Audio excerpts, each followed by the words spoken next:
Баршаңызға сәлем, сіздер мен Луиза. Менің каналыма қош келдіңіздер. Бүгін сіздерге екі ағзаттан тұратын үй жағдайында сгущенка жасаудың жолын көрсетемін.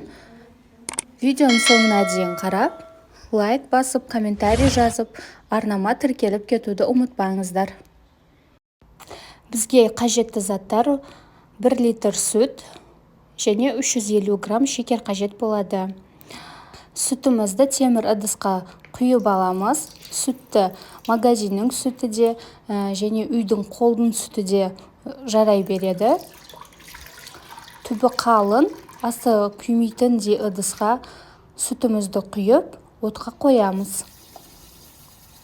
Отқа қойып 350 грамм шекерімізді салып, жақсылап араластырып, сүтімізді қайнататын боламыз.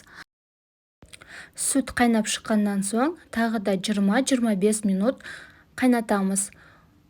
Егер сіздің сүтіңіз майлы болатын болса, ол тез қайнап қоюлана бастайды, ал егер менікі сияқты проценті аз болып, магазиннің сүті болса, ол көбірек қайнатасыздар. Мен 20-25 минуттай қайнаттым. Қоюланған сүтімізді астын басып, кішкене суытып, бір ыдысқа құйып қоямыз.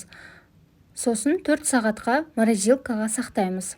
Немесе бір түнге холодильникке қойып қойсаңыздар да болады.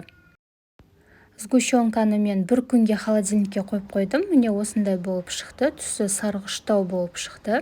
1 литр сүттен 700 мл сгущенка шықты.